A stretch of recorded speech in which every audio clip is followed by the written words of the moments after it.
Good evening.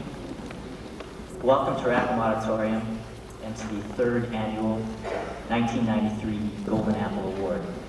My name is Jared Silverman and I served on this year's Shout Committee, Students Honoring Outstanding University Teaching, and it's my pleasure to welcome you here this evening. My name is Stacy Davis and I also served with Jared on the Shout Committee this year. Shout, as Jared mentioned, is Students Honoring Outstanding University Teaching. And as he said, this is our third year in existence. The idea of Shout developed from the students themselves. In a time and a place such as this university, where research is highly emphasized, we as students thought it was time the focus of education be swing back towards teaching. To do this, students decided to honor a professor each year who has gone above and beyond the call of duty to ensure that us students have received the best education possible. The Shout Committee consists of 8 to 10 students and our advisor, Michael Brooks. Together, we have been working since last semester to get things rolling, and the ballot selection process began in January when we returned here to campus. Ballots were open to students campus-wide. In fact, the name change occurred this year from Students Honoring Outstanding Undergraduate Teaching to University Teaching as a whole.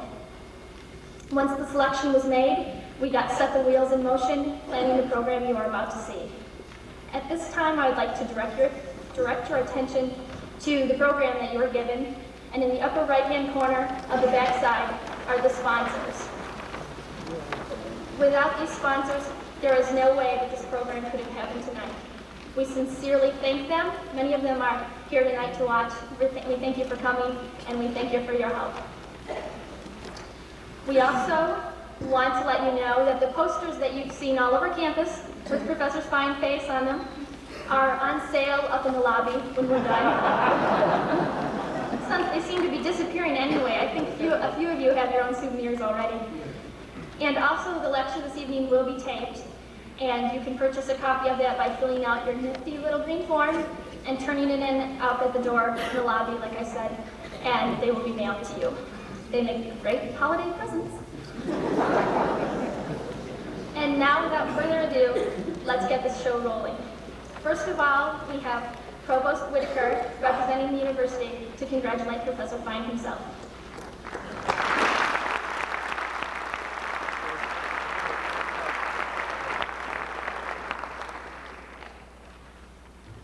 I'm very pleased to be here to represent the university as Shout presents to Sidney Fine, a distinguished professor of the university, this award. But I'd like to take the time to tell you about all of the interactions I've had with Sidney during my period here at the university. I'm not going to, although I would like to say that he can write a very nice letter. And sometimes more challenging letters. One of the important things Sidney does, besides being a wonderful undergraduate and graduate teacher, is interact with our alumni in a number of various forums where he also gives outstanding lectures. I've had the privilege of attending several of these lectures, and I've learned something from each and every one of them. And I'm certainly looking forward to tonight's symbolic last lecture. My main message is that great teaching and great scholarship are so importantly intertwined here at Michigan, and I'm particularly gratified that these awards have been given to individuals who significantly combine these attributes. Ralph Williams, last year's winner, is intellectually one of those alive persons who brings to these students his continuing learning, an attribute that is vital to student learning. Sidney Fine is also one of those individuals. We're very proud to have both of them on our faculty. Indeed, there are many such individuals here, but you have chosen very well indeed in selecting Sidney Fine for this year's Golden Apple Award. We appreciate Shout's interest in great teaching because, in my mind, great teaching is the result of the interaction of today's students with faculty who've been students all their lives.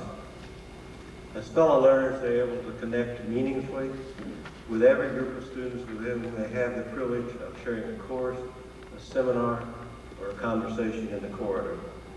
Again, my congratulations both to Professor Fine and to those of you who have chosen him for this recognition. Thank you.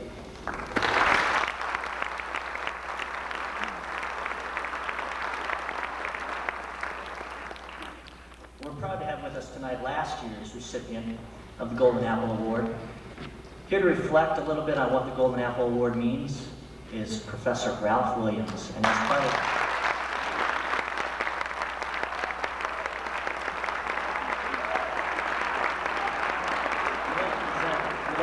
Professor Williams with a poster of himself.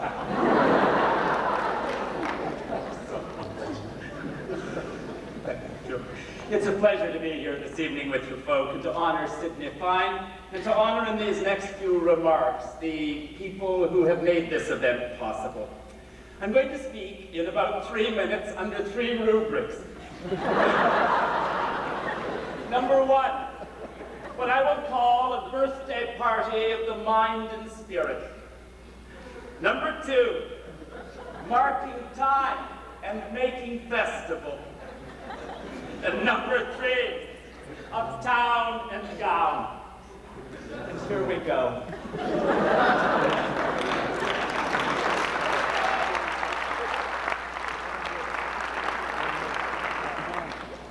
At its best, good folks, from my vantage point, the university is the place where, having been born not by one's choice, but one hopes learning to love the results of others' choices, having been born into a biological family, one is born into a family of the mind and spirit.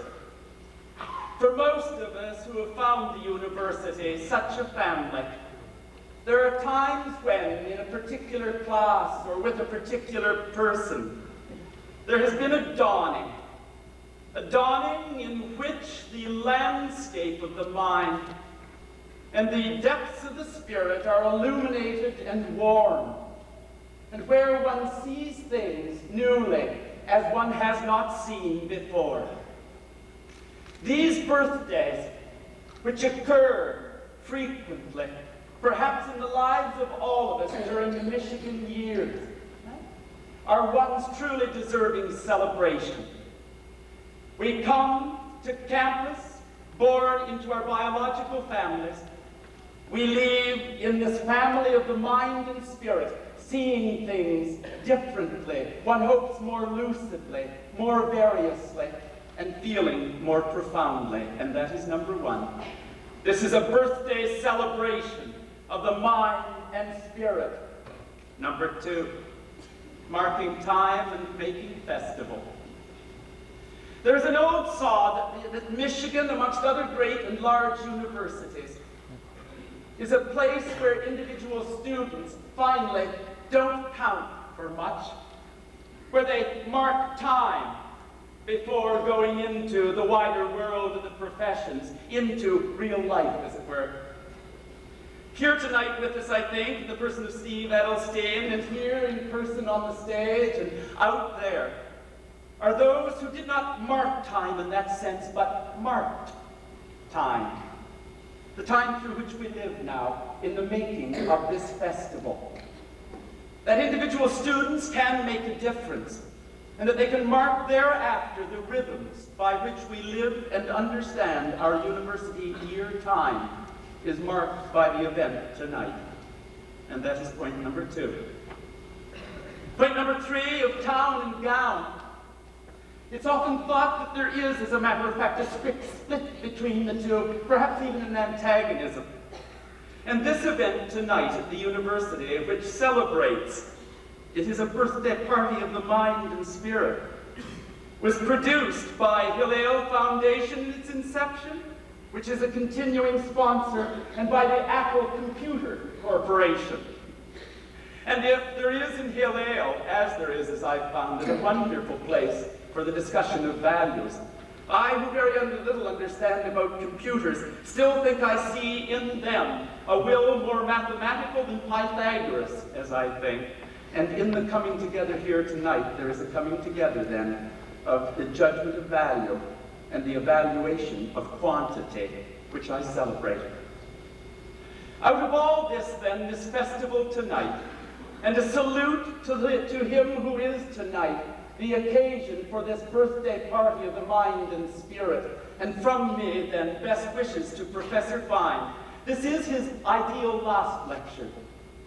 I mentioned that it is, for me, his inaugural lecture. This is the first time which I shall have a chance to hear him, and I look forward to that ideal last and first lecture which opens on the rest of his and our life.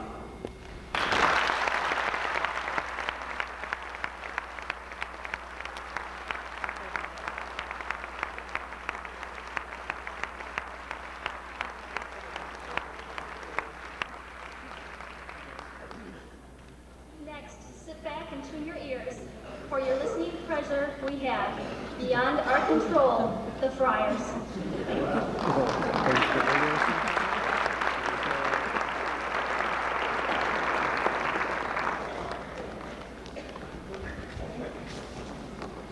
Thank you very much. We are the aforementioned Friars of the University of Michigan, and this is the first time that we've sung for the Golden Apple Award, but what we want to do now is go ahead and take this opportunity to introduce ourselves. So,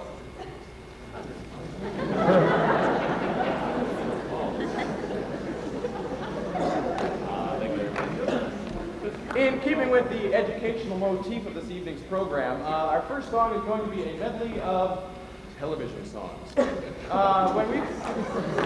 learned a lot from television. As we're growing up, we would come home from TV, sit right down, we'd come home from school, sit right down in front of the TV and turn on that after-school special and promptly turn it to some cartoons.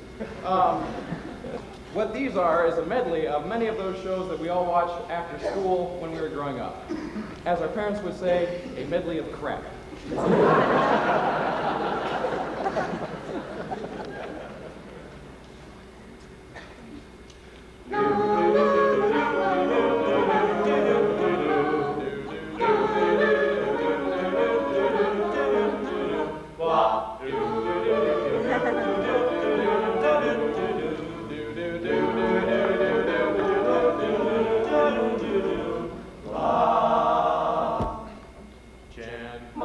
Jan, Sidney, Jan, Marsha, Jan, here's the story, Marsha, of a lovely lady, Marsha, lovely girl, something that had arrows gold, Marsha, like your mother's children, their youngest one in curls.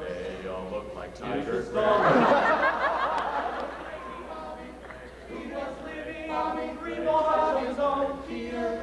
They were four men living all together, Bobby, Peter, yet they were all alone. Four men living all alone.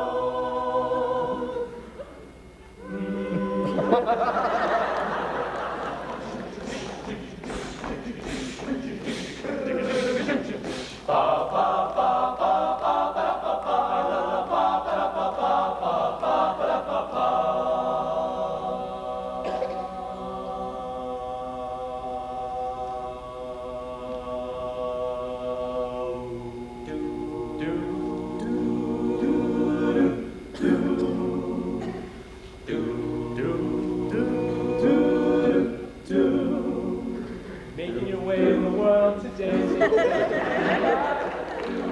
a break from all your blues sure would help a lot. Wouldn't you like to get away? Sometimes you want to go where everybody goes. And it's always there. That string song. You want to go where people know troubles are all the same. You want to go where everybody knows your name.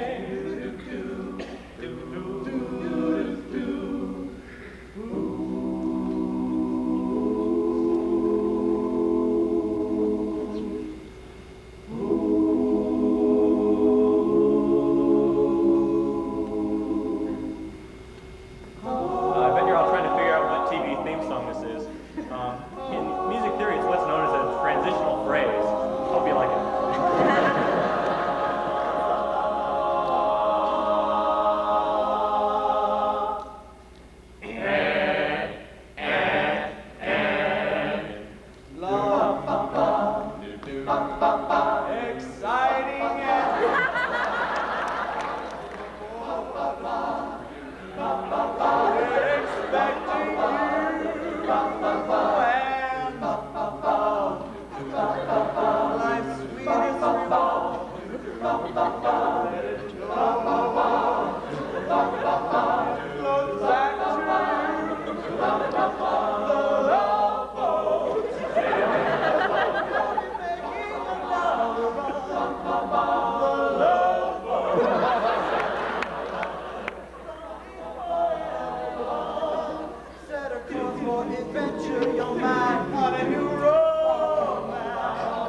sentimental pieces, and we'd like to dedicate it to anybody who's in that romantic mood.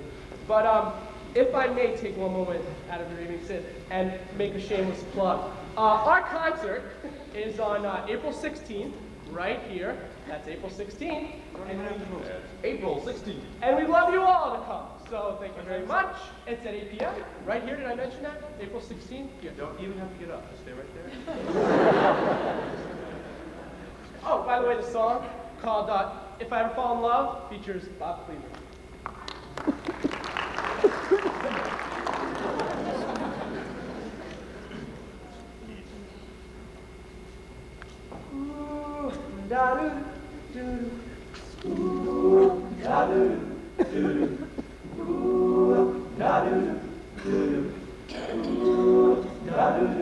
Very first time that I saw your brown eyes, your lips said hello and I said hi. I knew right then you were the one. But I was caught up in physical attraction. But to my satisfaction, baby, you're more than just a face. And if I ever fall in love again, I will be sure that the lady is a friend. And if I ever fall in love so true, I will be sure that the lady's just like you.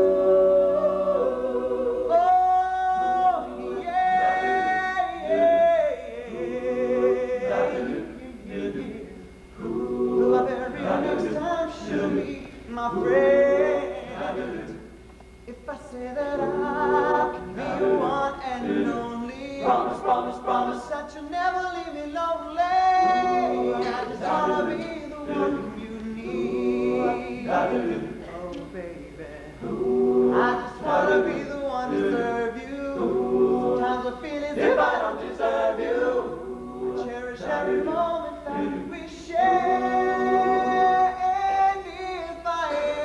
Never fall in love again, I will be sure that the lady is a friend. And if I ever fall in love so true, I will be sure that the lady's just like you. I need someone to be my way. I can believe it. To be with me, my friend. Someone I can believe it. Share my love with me, my friend. I can believe it. Very next time, someone like you. And if I ever fall in love again, I will be sure that the lady is a friend. And if I ever fall in love so true, I will be sure that the lady's just like you.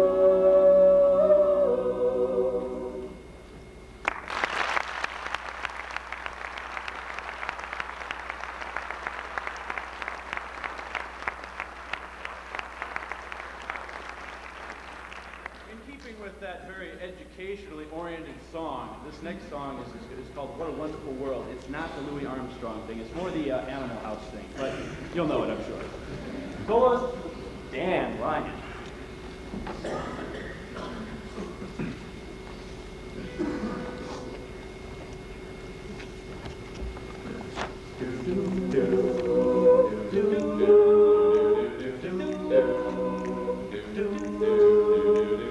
Don't know much about his story. Don't know much biology.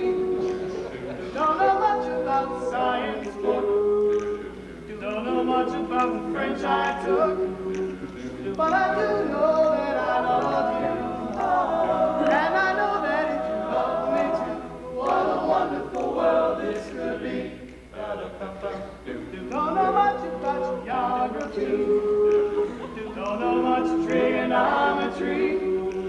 Don't know much about algebra. Don't know what a sine rule is for. But I know that 1 and 1 is 2. And if this one could be with you, what a wonderful world this could be. I don't claim to be an A student, but I'm trying to be. So maybe I'll be an A student, baby. I could win your love for me. Don't know much about history. Don't know much biology. Don't know much about algebra. Don't know much about French I don't. But I do know that I love you. And I know that if you love me too, what a wonderful world this could be. But I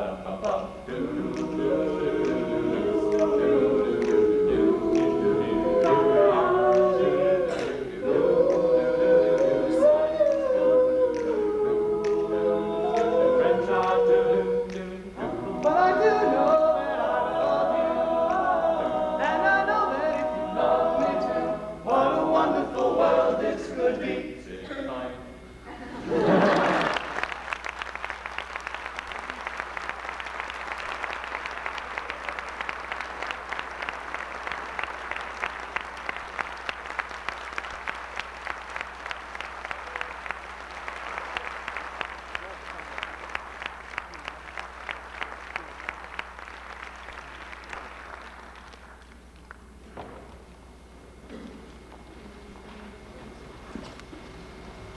With us tonight to share a couple of personal thoughts about his friend and colleague, Sidney Fine, is a professor of history and the deputy director of the U of M Institute of Gerontology. Please welcome Professor Andrew Ackenbaum.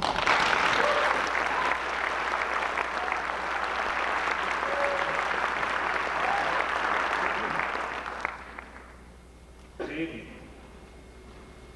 We're here this evening to honor Professor Sidney Fine, whose commitment to students, love of scholarship, and steadfast service to this community have made him a living tradition at the University of Michigan. Anyone who has counseled undergraduates knows that his courses are legendary. It's not a question as to if you're going to take History 466 or History 467. It's simply a question of filling it in and then taking it again. 25,000 students can't be that wrong.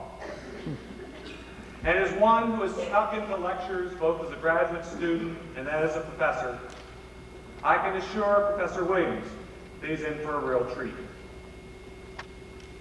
And no wonder. 3 times a week for 50 minutes, Professor Fine weaves together facts and opinions in a compelling way. Nor is his pedagogical strength limited to the lecture. Certain days of the week, you can barely get up on the 3rd floor of Haven Hall.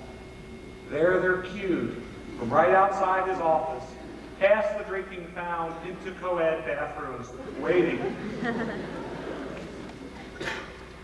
To deal with the demand, poor Professor Fine, or lucky Professor Fine, offers more office hours than any of his colleagues in history.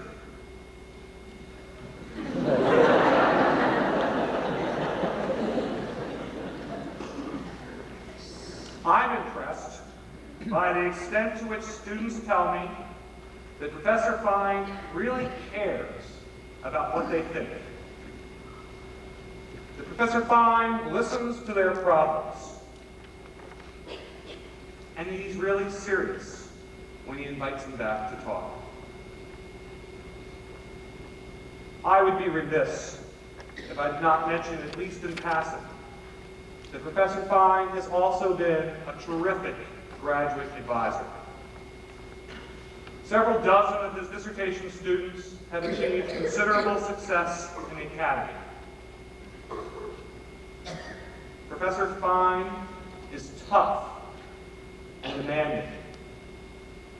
I have sat on prelim committees and was glad I had tenure because I couldn't answer the questions.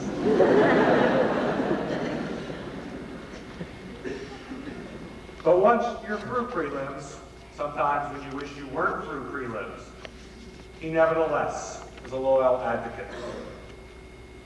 I can be brief in recounting the highlights of Professor Fine's contributions to the advancement of learning, because he has been deservedly one of the most richly rewarded professors here.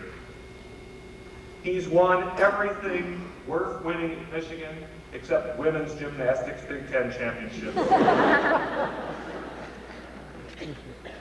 Culminating with the Henry Russell Lectureship in 1984. At my college's 15th reunion, I was asked by the college's most distinguished historian if I had ever read the most brilliant book on welfare history he had ever read. Since this man produced a book a day, I was loath to answer. Hence I said, could you mean Sidney Fine's From Laissez-Faire to the Welfare State, which was a revision of Professor Fine's dissertation. Fortunately for all of us, it was. Fine's concern for mastering archival material, for getting the facts right, and for crafting a balanced interpretation is evident in that first book, just as it's evident in his most recent ones, dealing with such controversial topics as the Detroit race riot. Professor Fine's contributions to public service have not been flashy. To the best of my knowledge, he has never served as a policymaker at the state or federal level. He has never been arrested for civil disobedience. But he has had the ear of every president of this university since Harlan Hatcher. He has been asked to serve, and he has served well, on a host of committees that have set priorities for this university in all domains, areas that were designed to foster some of our most important extracurricular constituencies. But his greatest public service, I think, has been his willingness to speak to countless alumni groups, town meetings, and to lawmakers about his perspectives on present problems and future opportunities. Sidney Fine is an unabashed patriot. Don't get me wrong, he's no jingoistic nationalist. But in his writing and his talking, you know he loves this country. And he can, by highlighting its strengths, facing squarely its faults, help people to understand how our past shapes our present. In a society that puts little stock on history, except for certain days of the year, this is no insignificant gift. By sharing his love of history, Professor Fine serves us all well. How apt, then, that Professor Fine should talk to us tonight about reflections on American history in the 20th century, personalities, and politics. So let me close by saluting all of you who voted for Professor Fine.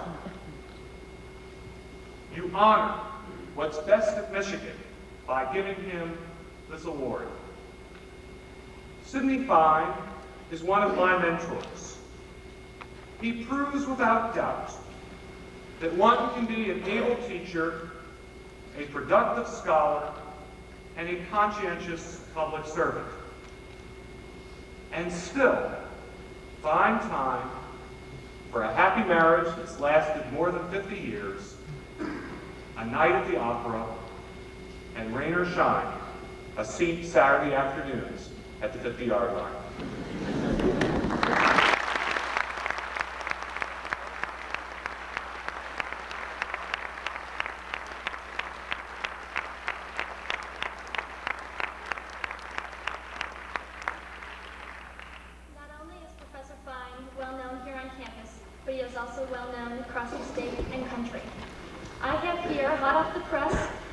stationery from the Congress of the United States, House of Representatives, Washington, D.C. I quote, "Dear Professor Fine, I would like to congratulate you on receiving the Golden Apple Award.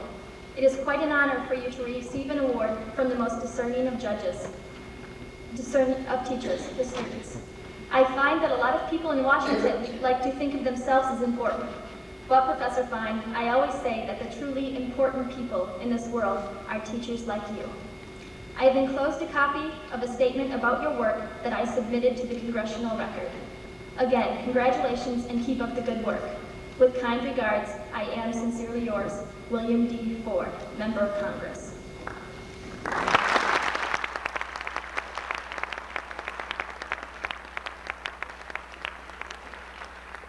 Here with us tonight is also Michigan State Senator Lana Pollock to present Professor Fine with the state proclamation.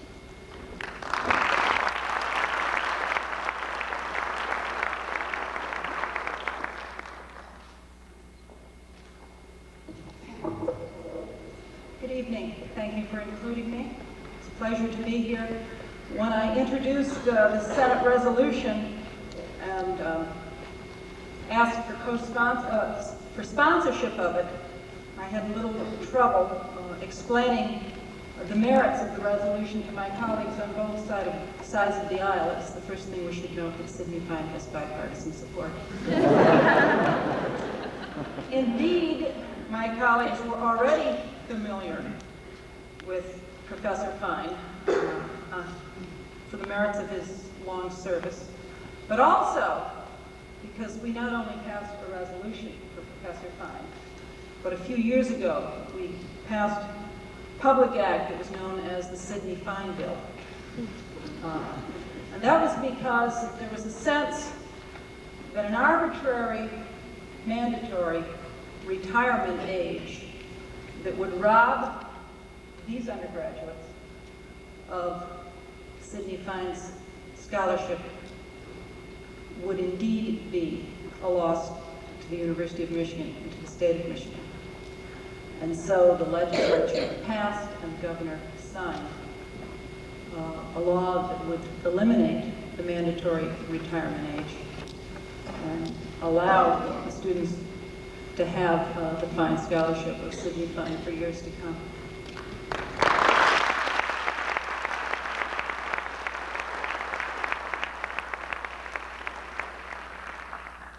Just want to say one more thought, and then I will read only a short portion of this resolution. There's a love-hate relationship in Lansing with this great university, with this greatest of university. There's a love that comes from a recognition of the pride that it is the greatest public university in the world. And a little bit of hate or resentment in that it is just that great. There is a natural tension, I think, between the public and the accessible qualities of this university and the excellence that is represented by Sidney Fine and other scholars. But I think that it's people like Professor Fine who resolve that tension, who bring to the public, and not just the undergraduates or the graduates, but to the larger university community, which is the community of the entire state. Bring the university to the people without in any way ever compromising its excellence. So for that, we thank you, Professor Fine.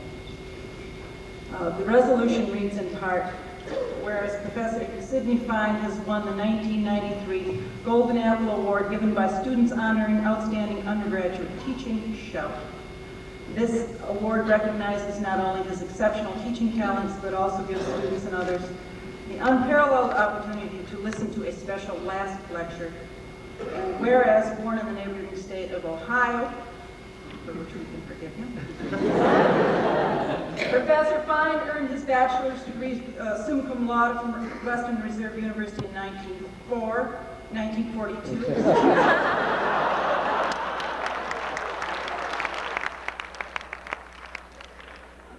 We really didn't need that retirement law that badly.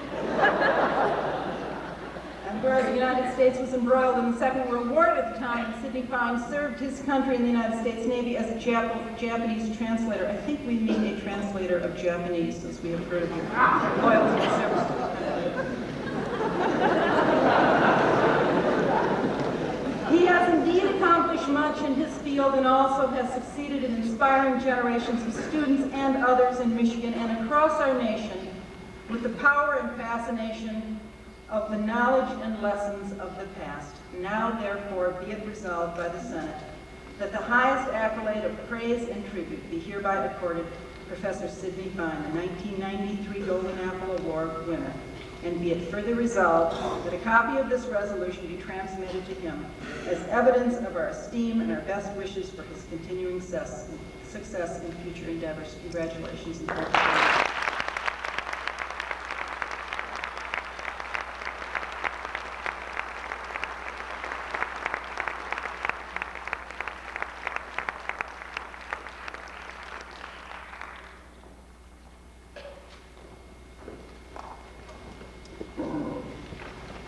Friends and honored guests, we are gathered here tonight to honor a man who has dedicated his life to perhaps the most noble and enriching of all professions, teaching.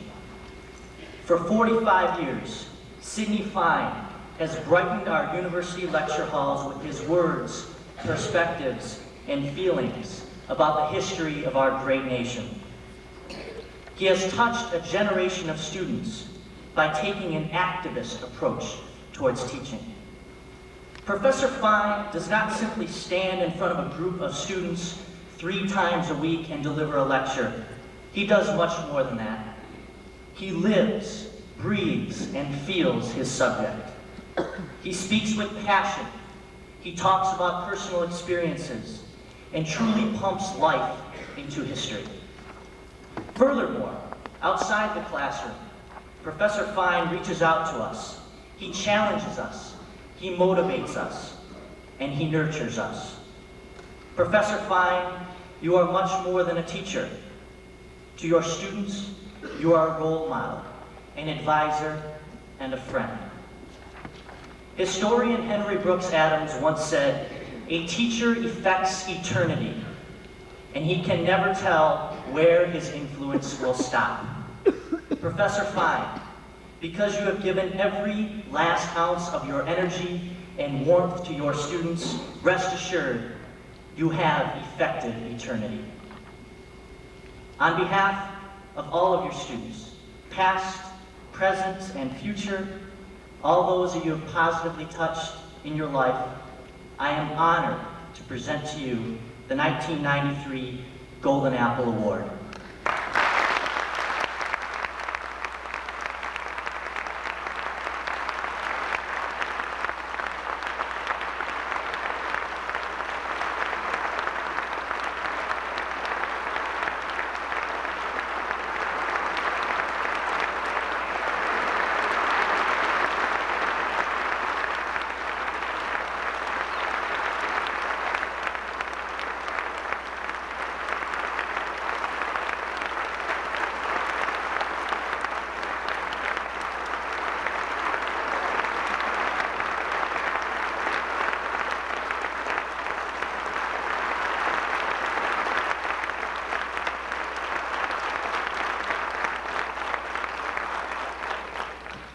I'm going to insist that my students do that before all that.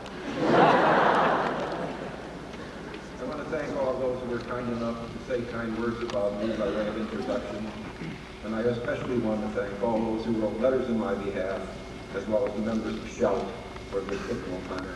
It means a great deal to me that this award comes from the students themselves. Having over the years written thousands of letters of recommendation for students, it's nice to know that some students took the time to write letters of recommendation.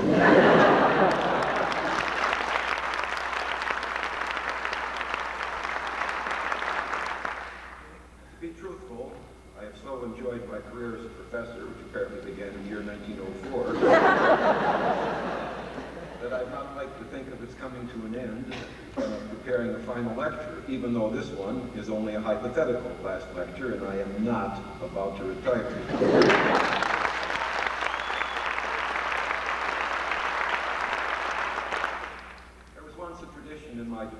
History Department, for members of the department to attend the last lecture of a departmental colleague who actually was to retire. One of these occasions remains in my memory, and it involved my own principal mentor when I was a graduate student here working on my PhD. He was a celebrated lecturer who always taught large classes, and the class on this final occasion was augmented by faculty members. He was a very emotional person, and he seemed under a great deal of stress that day. He said only a few words about the importance of a university education, and then bolted from the room before we could rise to honor him. We all just sat there for a while, not quite knowing what to do. Well, I can assure you, I shall not say just a few words and run. As my students know, I take up all the time allotted to me when I have, and I shall do so tonight. But I want to assure my students who are here, I've seen many of them, they do not have to take notes tonight, and I promise not to examine them unthought. So they at least can relax. It was difficult to decide what to talk about tonight. I kicked around various ideas as to what to say on this very special occasion. I decided to begin with a few thoughts about the role of a professor in a university like ours, and then to portray a few of the public figures I deal with in my 20th century history courses or have studied closely, and why I think they have made a difference in the life of the nation. To begin with, I want to say something about the alleged conflict between teaching and research. This is a subject I have spoken about to the faculty, discussed at length with my own graduate students. I have never, however, and I fault myself for that, addressed my undergraduate classes on the subject. And so in this hypothetical final lecture, I shall do so briefly, because I think there is so much misunderstanding about the subject. And I believe that we as faculty and as administrators have failed to clarify the matter for our undergraduates. I shall repeat here, almost verbatim, what I said in addressing the faculty a couple of years ago on this subject. But it'll be much briefer. Since almost the beginning of Research University, there's been a concern about the relationship between research and teaching, the possible conflict between the demands of the two on faculty members, and the consequences of that alleged conflict for the students enrolled in the research university. The major myth regarding this subject, I think, is the alleged conflict between teaching and research, and the assumption that a professor cannot be good at both. As a distinguished historian at another university put it, I'm quoting, somehow in certain circles, they have put across the idea that practically all scholars who do competent scholarly work are bores in the classroom. Conversely, the mere fact that a college teacher has published nothing is somehow transformed into prima facie evidence that he is so profoundly involved in teaching that he has no time to spare for turning out trifles in the research line.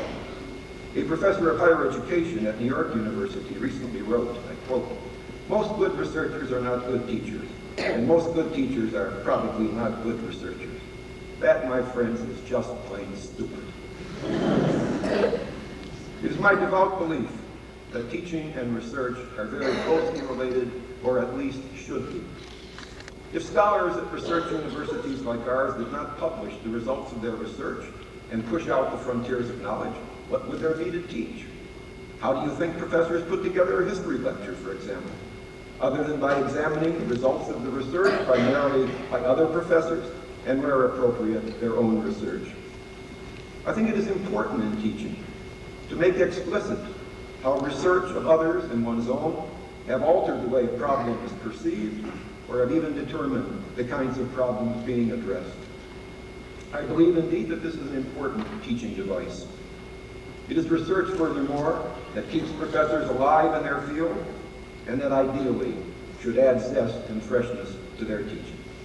Similarly, a teaching should stimulate research, leading professors to investigate problems that will enhance their classroom role. All of us, of course, know research-minded professors who are inadequate in the classroom. And we know there are professors who are popular but who do little or no research. I'm convinced, however, that the best teaching, the teaching that has the greatest effect on students, not just for the moment, but in the long run, is by dedicated researchers who take their classroom's responsibility seriously, who know how to convey information and the results of research and to stimulate critical thinking. What we increasingly look for in Michigan in our faculty is men and women who excel in both teaching and research. That should be the criterion for faculty in a great university like ours. In teaching also, I think it is absolutely essential that a teacher convey in his or her role the enthusiasm for the subject being taught. I always regard it as a compliment when I tell a student I enjoy teaching a particular course that the student responds that that was obvious. The attitude of a teacher toward the course being taught is something you as students, I believe, pick up very quickly. And if teachers are excited about their research and the sheer joy of discovery, they should be able to translate that excitement about their area of expertise to their students. My decision to deal with specific individuals in this talk reflects my view, evident in my teaching, that history is not the product of inexorable forces alone, and that if man is not entirely the master of his fate, he nevertheless helps to shape his own destiny. The individuals I shall consider here are Woodrow Wilson, Franklin and Eleanor Roosevelt, and Frank Murphy. I begin with Woodrow Wilson because, as the leading authority of his life has stated, Wilson was, and I quote, the prophet and pivot of the 20th century. Even a historian unfriendly to Wilson has written that Wilson represents the beginning point for scholarship of all schools for 20th century American history. Woodrow Wilson has not been a favorite of many American historians in recent years, partly because they inaccurately see him as a key figure in promoting the so-called open-door imperialism that they deplore. But they do so, I believe, on the basis of a misreading of the record. I want to look at Wilson here in three of his roles: as an educator, as a president, promoting domestic reform, and as a world leader in promoting the idea of collective security in the League of Nations. That Wilson would become a distinguished scholar was not evident when he was a youth. He could not read letters until he was 9, and he was not at home with words until he was 11 or 12. He almost certainly suffered from dyslexia, which had not yet been diagnosed. He began publishing in his senior year in college, publishing an article on cabinet government in 1879 in the International Review. Ironically, the piece was seen through to publication by one of the journal's editors, Henry Cabot Lodge, who would later become Wilson's bitter antagonist in the Senate fight over the Versailles Treaty and the League of Nations. Over the years, Woodrow Wilson would publish a fair amount in the fields of both history and political science, and he eventually became president of both the American Historical Association and the American Political Science Association, the two major professional associations in their day in history and political science, respectively. That can be said of no other American president. Wilson went to graduate school at Johns Hopkins University, receiving his PhD in 1886. His important book, Congressional Government, still worth looking at, was accepted as his doctoral thesis. He is the only PhD ever to have become president. A fortunate fact, I think, judging from the PhDs I've known over the years.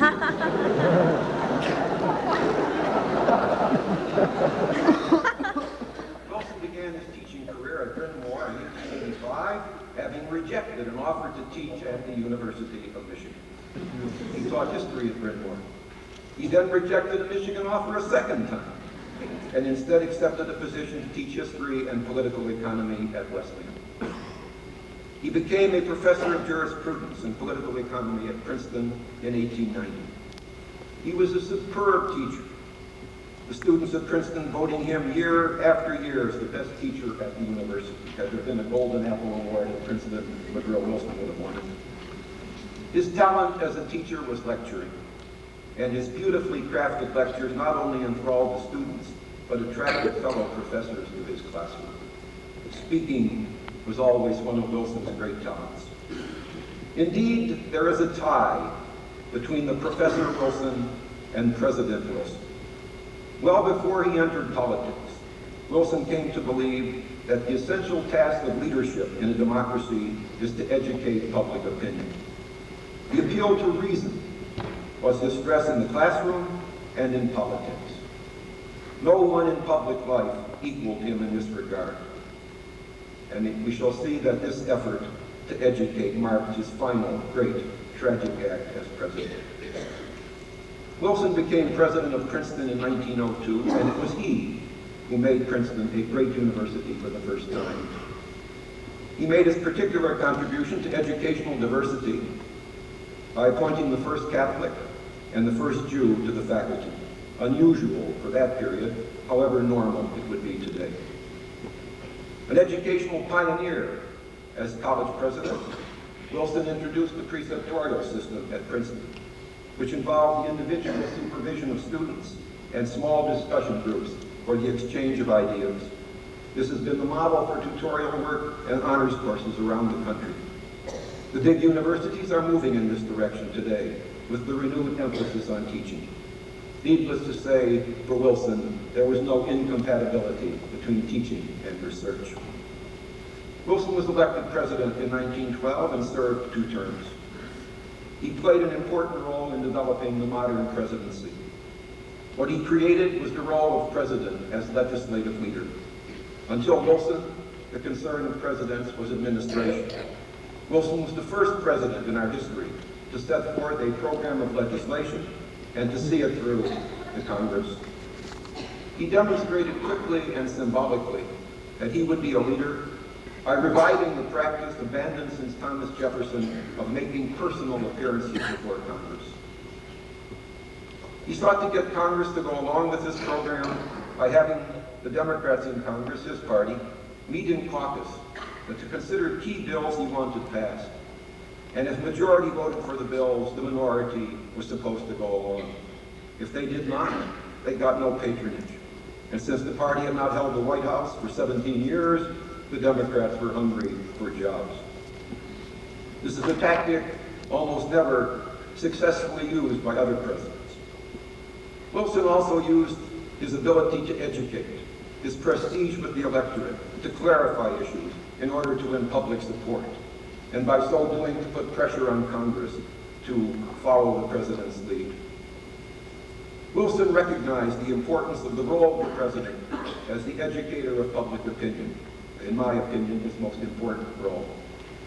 Wilson also created the presidential press conference, another potential device for leading a nation. Although he started with 2 press conferences a week, in the end he called them off because he was uncomfortable with the press and thought the concerns of the press frivolous. Wilson's legislative program in 1913-1914 is called the New Freedom, and it included key measures still with us today: the graduated income tax, the Federal Reserve System, and the important antitrust legislation. He kept Congress in session for 19 consecutive months. There was no air conditioning in Washington then either. For 19 consecutive months to get his program through, something altogether unprecedented. Later in his presidency, important labor and farm legislation was enacted. And once the United States entered World War I, the Wilson administration gave very strong support to organized labor and in some degree forecast what would happen during the New Deal. At the national level, the Wilson presidency was the culmination of the progressive movement. Historians of today, viewing reform from the perspective of their own time, have tended to stress the limited character of progressive reform. What they fail to understand is that it did not appear that limited to Americans at the time. All one has to do is to study the reaction of the business community to progressivism, which is one of the themes of the book I am now writing. Businessmen saw themselves under siege and were very disturbed by what they believed was the radical nature of progressivism. They didn't know, as historians today know, that there was going to be a New Deal and a great society. And so historians today judge it from that perspective, forgetting that the people at the time had a quite different perspective. In foreign affairs, it is Wilson as an advocate of the League of Nations, of collective security, of a community of power to replace the balance of power. It is for that Wilson, I think, will always be remembered. It is his fight for the League of Nations that made Wilson America's first world statesman.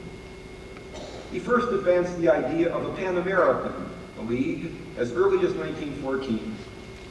But it was in his efforts to mediate World War I while we were neutral, and then in his role after American entry into the war, that he offered the idea of the League after the war as required to make the peace worthy of the terrible sacrifices of the war.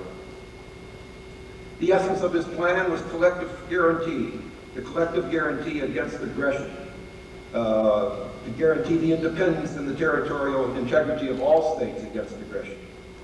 He recognized that some small sacrifice of sovereignty was required if true internationalism were to replace the nationalism that had produced the war and that he believed would lead, as it did, to future wars.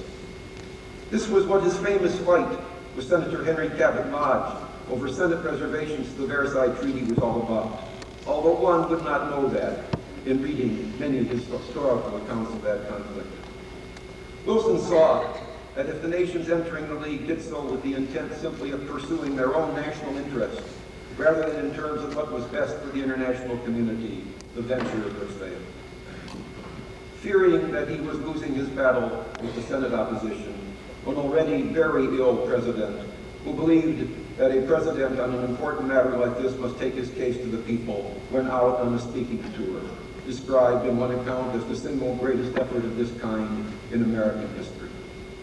When his doctor told him he must not make the trip, Wilson responded according to the doctor's recollections, and I quote, "You must remember that I, as Commander-in-Chief, was responsible for sending our soldiers to Europe. In that crucial test in the trenches, they did not turn back, and I cannot turn back now. I cannot put my personal safety ahead of what I must do. I cannot put my personal safety, my health, at the balance. I must go." Wilson spoke on this tour, 3-week tour, for about an hour each time he spoke about 2 times a day, mostly extemporaneously, how many presidents could do that, before large crowds and generally without amplification. And he did well for the most part. After a speech in Pueblo, Colorado, in which he literally moved his audience to tears, he woke up in the morning nauseated, his face muscles twitching involuntarily. He was taken back to Washington, where a few days later he was found on the floor, unconscious, his face and head blood-stained. He had suffered a massive stroke, and he was never again a well man. He lost his battle with the Senate and left the White House believing the United States had given up a chance to lead the world. He was awarded the Nobel Prize for his efforts, and he deserved it. When he lay dying in his home in Washington, D.C. in February 1924, scores of people gathered outside the home, knelt in the snow, day and night, until Wilson's death. Wilson had been defeated, but when World War II came, there was a tremendous Wilson revival. When the United States agreed to the UN Charter, President Truman correctly said Wilson has been vindicated. And when President Bush talked of a new world order after the Gulf War, he meant little more than that nations must be protected against aggression by collective action, if necessary, and that was a Wilsonian idea. And when there is so much concern today about the treatment of racial and ethnic minorities in various countries, as in the former Yugoslavia, we might remember that Wilson pressed for a clause in the League of Nations Covenant requiring members to give their racial and national, that is, ethnic minorities, the same rights as majorities enjoy. Perhaps most revealing is the reaction to Woodrow Wilson of George Kennan, who had always in his writings, and they had influenced historians, identified Wilson with everything Kennan believed wrong about our American foreign policy, its moralism, its legalism, its universalism. In 1991, however, Kennan said of Wilson, and I quote, in his vision of the future needs of world society, I now see Wilson as ahead of any other statesman of his time. The dominant figure in American public life in the 20th century, I think all would agree, is Franklin D. Roosevelt. Only he in our entire history was president for more than 2 terms, and the Constitution, of course, now prevents any future president serving more than 2 terms. He was president also during the 2 greatest crises in our 20th century history, the Great Depression and World War II. He linked to Woodrow Wilson, in whose sub-cabinet he served as Assistant Secretary of the Navy. And he had ties also with that second great president of the Progressive Era, Theodore Roosevelt, who was Eleanor Roosevelt's uncle. Roosevelt grew up in a family with a strong sense of history, and he too had a strong sense of history. His mother, who thought correctly that her son would be a great man, saved his boyhood letters and even corrected their spelling and grammar before putting them away for safekeeping. Roosevelt already saved his letters as a college student at Harvard.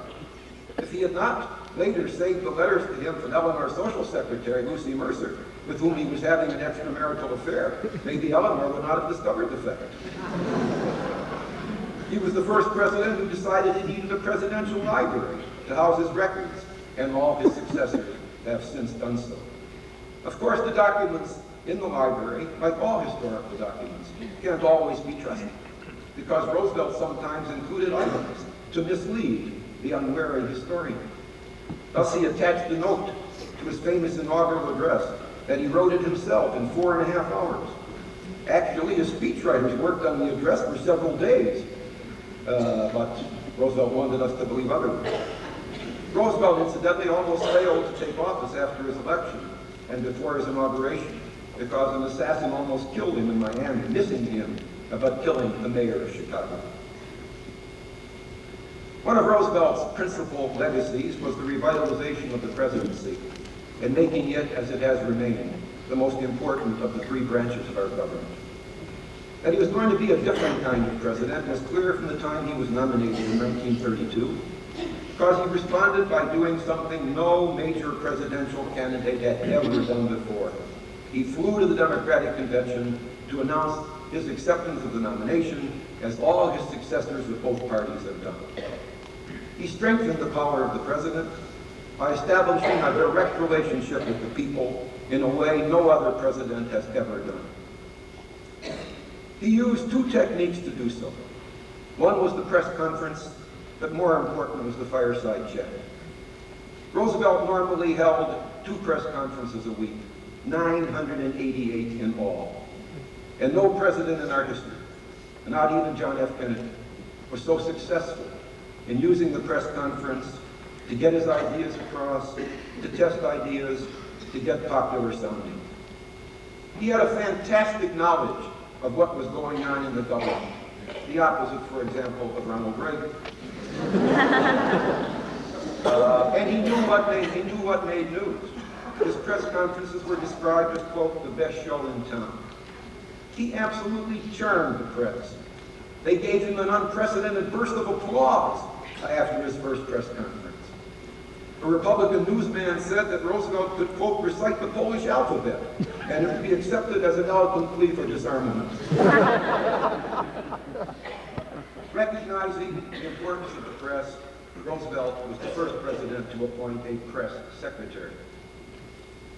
Roosevelt inaugurated the fireside chat, presidential radio messages to the people to explain one or another policy. No president has had a greater talent for making difficult problems understandable to everyday people. His first fireside chat dealt with the banking crisis. All the nation's banks had been closed by the president. And Will Rogers said that Roosevelt took a complicated subject like banking and made everybody understand it, even the bankers. Roosevelt was the first president really to use radio, and unlike his predecessors, had put him in direct contact with the people. A very self-confident person, he was somehow able to inspire confidence in his audience, making them feel, even in the darkest days of the Depression and World War II, that the nation would endure and live. That's what we mean by charisma. Roosevelt was also able to make people feel he was talking directly to them. It is almost impossible today for the historian to recapture that sense of contact between president and audience. As one person said to Eleanor Roosevelt after her husband's death, I quote, "He used to talk to me about my government." Ordinary people began writing Roosevelt about their problems because they were sure he would pay attention. They saw him as a member of the family, as it were. When Herbert Hoover was president, one person in the White House handled all incoming mail. After Roosevelt was in office 6 days, 70 people were needed.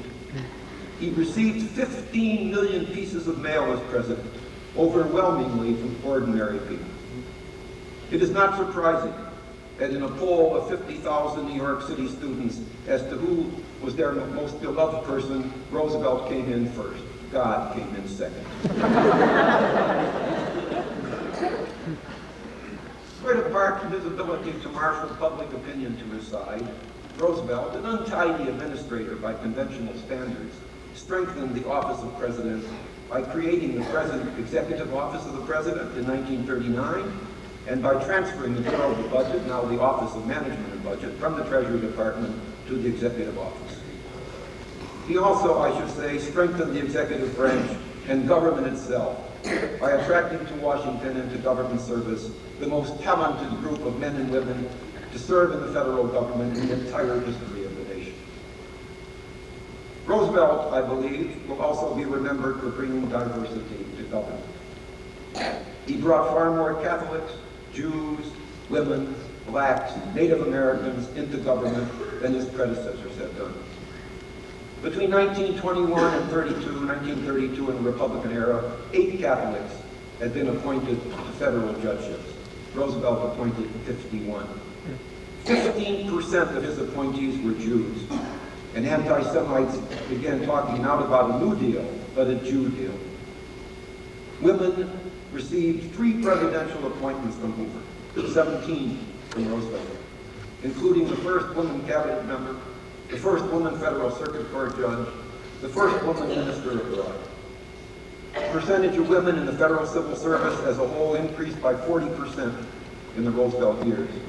And in 7 brand new New Deal agencies where civil service requirements did not impede whom one could appoint, 44% of the appointees were women. Women played a key role in the New Deal in the critically important social welfare field. And the Women's Division of the Democratic National Committee became a powerhouse, supplying 90% of the campaign literature for the 1936 presidential election, gaining support for the New Deal among women, mobilizing them into the Democratic Party. Women played a larger role in the federal government in the 1930s than they were to play until the last couple of decades.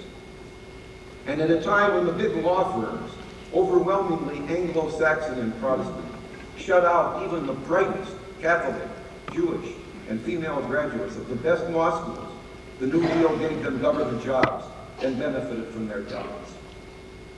As for blacks, Roosevelt appointed 103 blacks to presidentially appointed positions, compared to less than a dozen in the preceding 3 Republican administrations put together, and these included racial advisors for most government departments. The percentage of blacks in the federal civil service just about doubled in the 1930s, so that the percentage of civil service jobs held by blacks just about equaled the black percentage of the population. Also, New Deal policies in areas like relief, public housing, labor were crucial for blacks.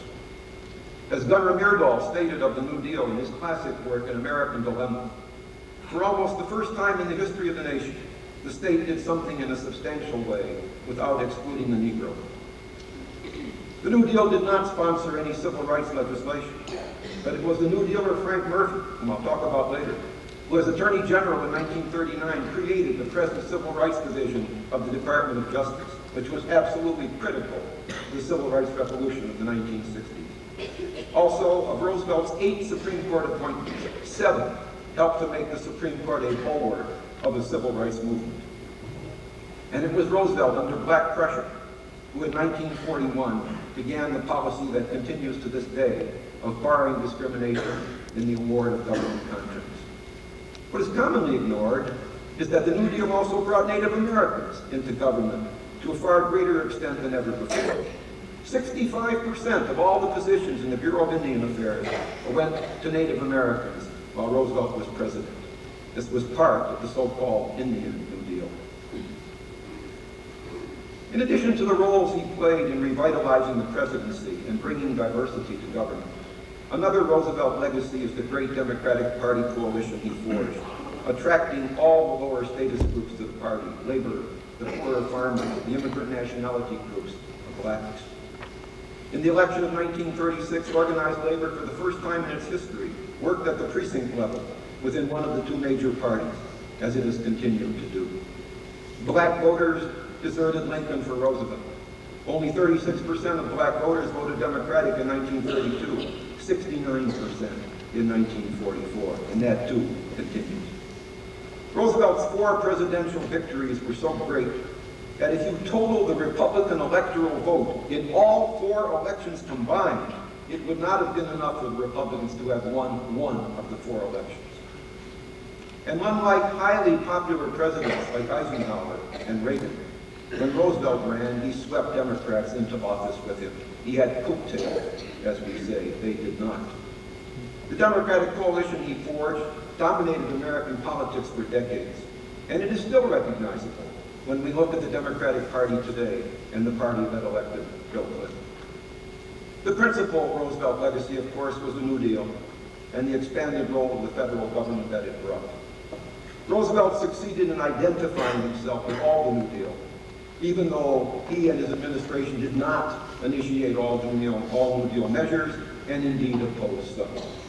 We still live in the shadow of programs created by the New Deal.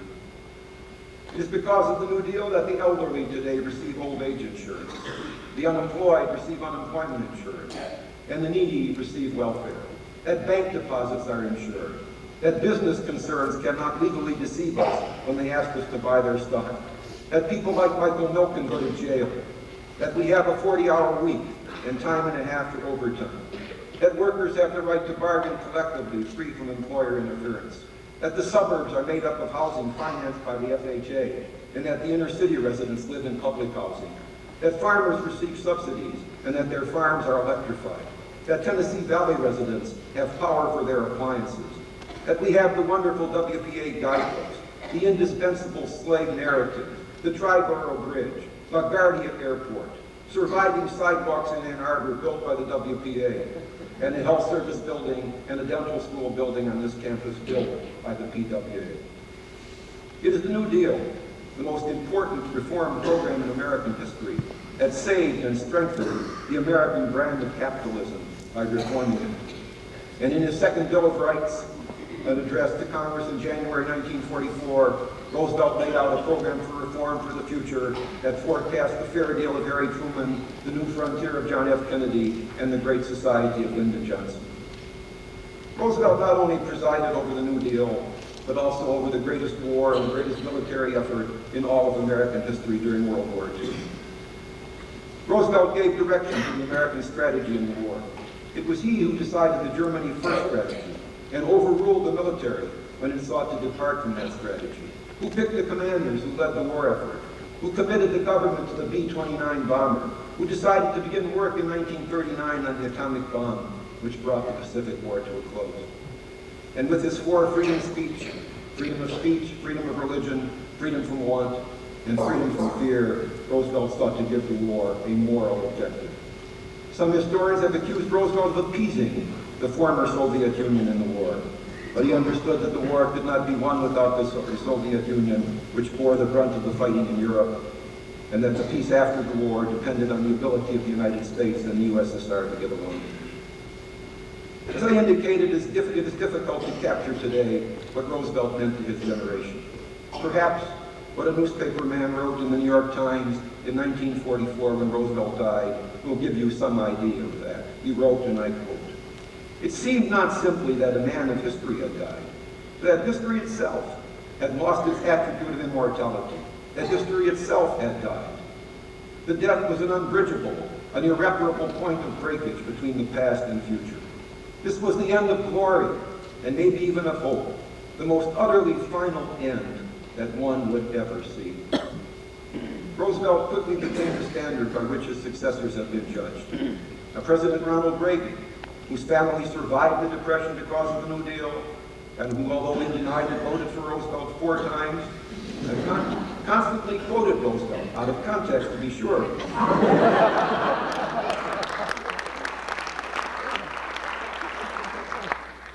And he tried to copy Roosevelt's gestures and inflections. He had a very good model. And judging by an address which I recently came across that Bill Clinton delivered at the 1980 Democratic Convention, I think he also may have the Roosevelt model in mind. Despite Roosevelt's flaws as a human being, as a person, his passivity in dealing with the relocation and internment of Japanese Americans in World War II, his inadequate response to the Holocaust, Roosevelt is rated today by historians and students of the presidency as second only to Lincoln among American presidents. But there was not only Franklin D. Roosevelt, there was that remarkable woman, Eleanor Roosevelt. Although she had served an apprenticeship, so to speak, in the progressive movement, demonstrating already a concern for the needy, she began her marriage fully expecting to be the conventional wife and mother of her time and her class. Two developments changed her life. In 1918, she discovered that her husband was having an extramarital affair with her social secretary. Eleanor's initial reaction was to think of herself as a failure, but she soon decided that her fulfillment as a person now depended on herself. Her marital relationship with Franklin Roosevelt after that was never a good one, but she began to develop a political partnership with him. The second event occurred in 1921, when Franklin contracted polio and was crippled by it. Although he learned to walk with great difficulty, encumbered with heavy leg braces and a cane, his normal mode of locomotion was a wheelchair. Eleanor, however, helped him to maintain his political connections, and she became increasingly active in political affairs and in social reform herself. She became active in the social settlement movement, the women's trade union movement, the League of Women Voters, and especially the Democratic Party. In 1928, in the 1928 election, she headed the National Women's Campaign for the Democratic Party. In fact, as of 1932, some who knew both Roosevelts thought that Eleanor was the more formidable of the two. As Franklin D. Roosevelt's law partner said, the problem was to get the pants off Eleanor and onto Franklin. It is a remarkable tribute to a remarkable woman, Eleanor Roosevelt, that she could have been married as First Lady to so powerful a man, and yet to have become a major force in the New Deal in her own right. Since he was a cripple, it was Eleanor who traveled across the country, serving as the president's eyes and ears. But she was not just his eyes and ears, she was his conscience. She was apt to show up anywhere in the nation, in peacetime, and anywhere overseas, once war came. You may be familiar with the famous Peter Arno cartoon of two coal miners deep in the bowels of the earth, and one looks up and says, "My God, here comes Eleanor Roosevelt." But she was not just ubiquitous. She conveyed especially to the unfortunate her concern and the New Deal's concern for them, for the disadvantaged and the afflicted. In Claire Booth's famous sentence about Eleanor, "No woman so comforted the distressed or distressed the comfortable." Mrs. Roosevelt was responsible for many firsts as First Lady. She was the first to hold press conferences, to write a column, to speak on the radio, to write books, to earn money, which she incidentally gave to charity. Since women in those days were not included in the White House press corps and the president's press conferences, she admitted only women to her press conferences, forcing the press bureaus and the newspapers to hire women and leading to the integration of the White House press corps. She presided at White House conferences on consumers and on programs for the needy women. In 1940, she became the first Lady to testify before a congressional committee. And despite all the talk that Hillary Clinton is the first Lady to have drawn a specific presidential assignment, Mrs. Roosevelt actually received an official presidential appointment in 1941 as Deputy Director of the Office of Civilian Defense. Mrs. Roosevelt helped to promote the New Deal, although privately critical of some of its limitations. In the area of relief, she saw to it that single women, young people, blacks, and sharecroppers were not ignored. She was the driving force behind the National Youth Administration, which helped to keep millions of young men and women in high school and college, or train them for jobs, and was the forerunner of the work-study program today. She was the New Deal's ombudsman for blacks. She opened communication between black leaders in the White House. She was the first lady to allow herself to be photographed with blacks. She went to black affairs. She brought blacks to the White House. She worked with the NAACP to try to get Congress to pass anti-lynching legislation. When the Southern governor complained to President Roosevelt that the South did not have a black problem, except that white agitators from the North stirred things up, the president said, "You mean Eleanor, don't you?" And the governor said, "Yes, I do." Eleanor also identified herself with the student movement of the time, with the American Student Union and the American Youth Congress, both well leftist-centered. She supported these organizations even though she disapproved of them in many ways, disagreed with their leftist views, because she believed students and young people should be involved in political affairs. When the House Un-American Activities Committee initiated hearings to investigate the student leadership, Eleanor showed up for the hearing one day and simply cowed the committee. She then invited the student leaders to lunch with the president. When a speaker once complained that he didn't like Roosevelt, the listener said, "Well, Roosevelt is guided by a higher power. I don't like her either."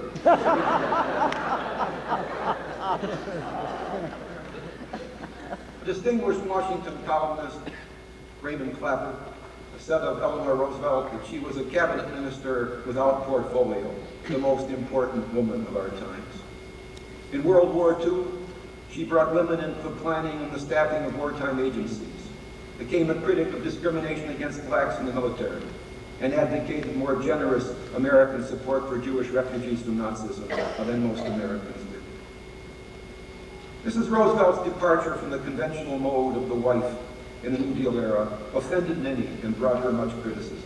To cite a typical example among many, one woman wrote Mrs. Roosevelt that instead of traveling around the country, she should stay at home and see to it that the White House was kept clean. The woman wrote, "I soiled my white gloves yesterday morning on the stair railing when I visited the White House. It is disgraceful." Franklin D. Roosevelt's death did not end Eleanor's influence. She remained a power in the Democratic Party. Harry Truman, who did not scare easily, was scared to death of her. He appointed her to the UN, and she was the key figure in drawing up the UN's 1948 Universal Declaration of Human Rights.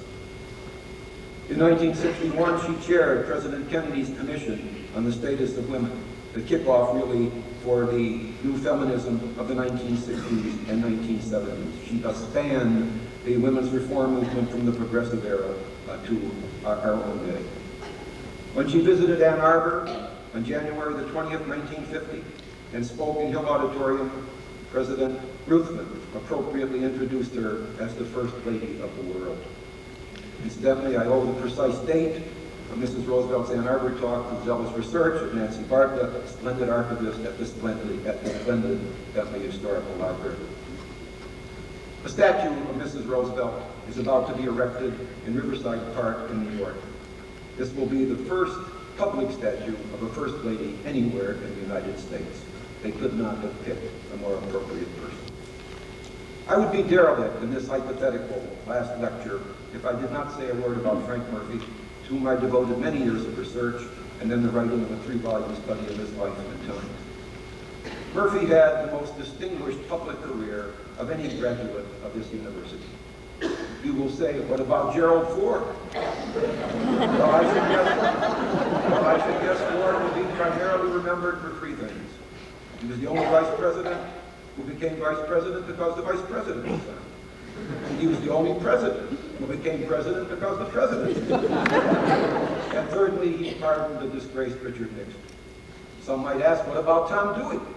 He was, after all, a good governor of New York and was twice nominated for president, and he lost both times.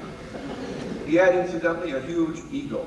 As I told my class, it was said that he was a self-made man who fell in love with his creator.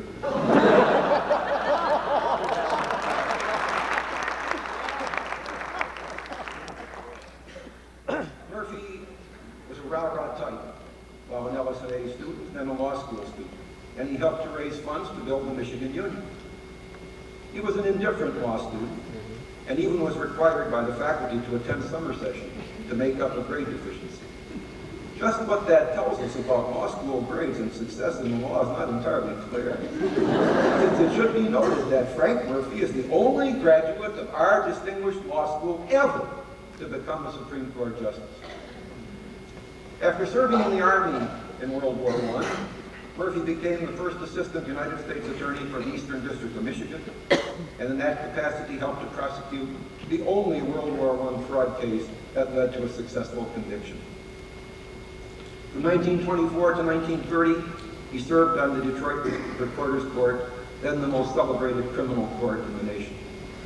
He presided in that role in a fair-minded way over the most important race relation trial in the entire decade, the famous Sweet Case, and became and remained the hero of Black Detroit and of the American Civil Liberties Union. He dispensed equal justice on the bench for organized labor and blacks, not common for American municipal courts at that time. He won national attention, furthermore, because of his well-publicized use of a sentencing board in felony trials, described by one journal, I quote, as the greatest contribution to criminology in the preceding 25 years. It is not surprising that the Recorder's Court building in Detroit today bears the name Frank Murphy Hall of Justice. Murphy was mayor of Detroit from 1930 to 1933, and in those desperate years before the New Deal, Mayor Murphy did more to alleviate distress than any mayor in the nation. It was he who created our present United States Conference of Mayors to secure federal relief. His relief and welfare programs anticipated the New Deal and the Great Society, and he was, I believe, one of the 2 or 3 greatest mayors of Detroit. He was the right mayor for the time. He saw Detroit through its darkest night. Murphy then became what turned out to be the last American Governor General of the Philippines and the first American High Commissioner to the islands. He was the only American Governor General in our entire relationship with the Philippines to stress social problems, and he evidenced more concern for the unfortunate than any of his predecessors. He made the Philippines the first Asian nation to grant women the right to vote, and he developed what today we would call an affirmative action program for the Moros, the Mohammedans, integrating them into Filipino life. He played a helpful role in transforming the Philippines from colony to commonwealth on the way to full independence. He also took the full measure of one of the greatest egotists in all of American history, General Douglas MacArthur, who was a military advisor to the Commonwealth government. In 1937 and 1938, Michigan served as Michigan's governor. And under his leadership, Michigan became one of the only 4 or 5 states in the nation to have a little New Deal. He was the key player in resolving the General Motors sit-down strike, the greatest strike in our history, which was the making of the New Deal, of the UAW, and was critical to the success of industrial unionism in general.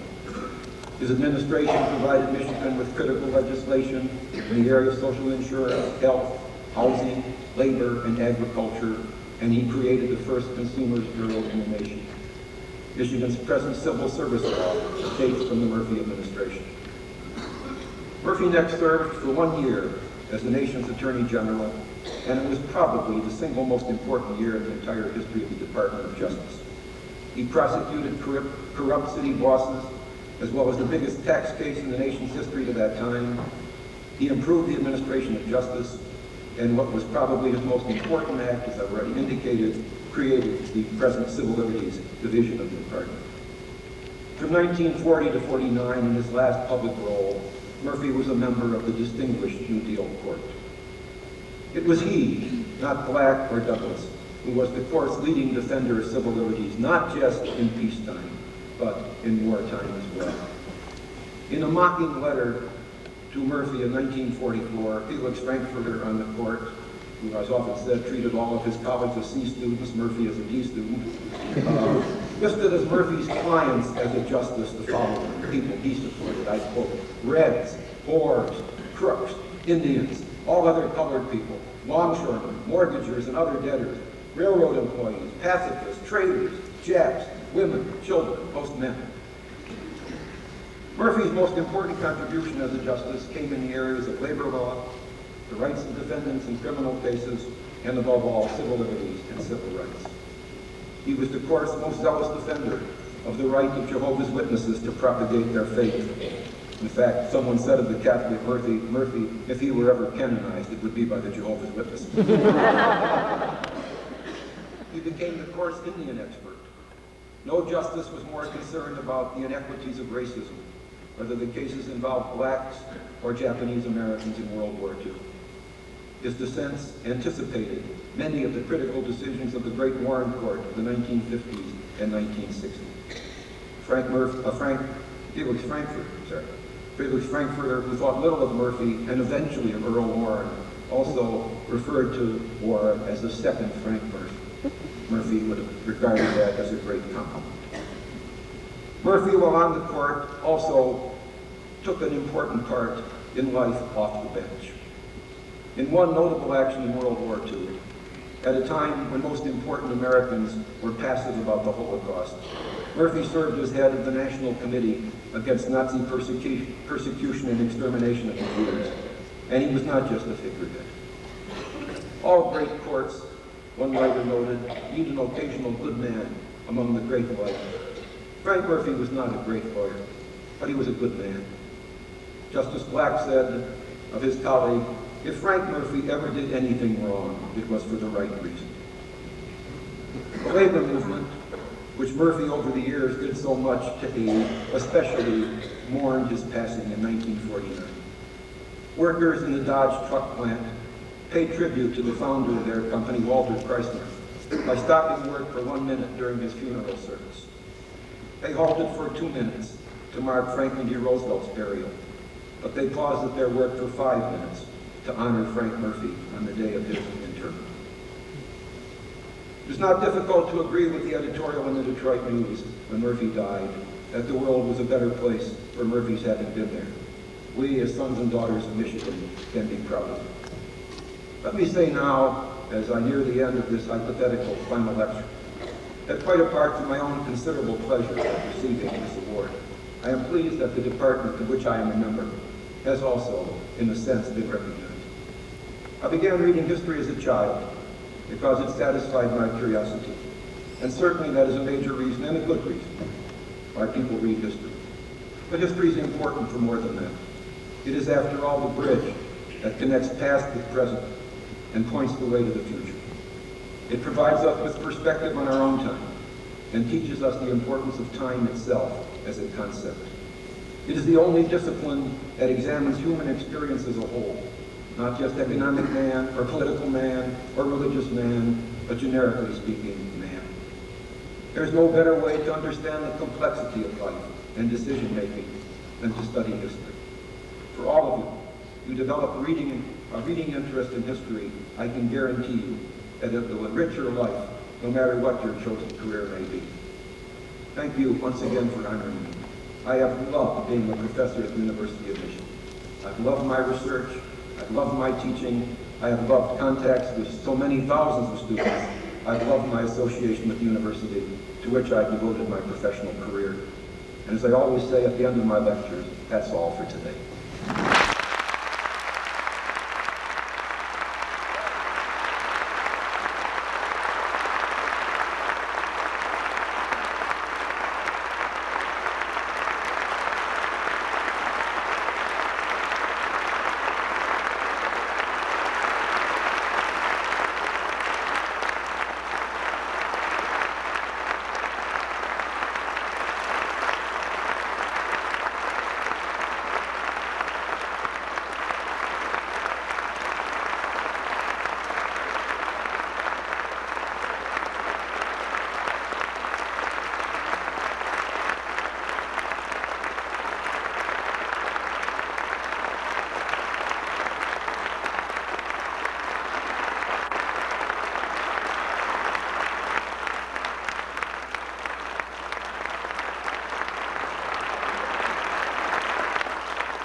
Thank you very much.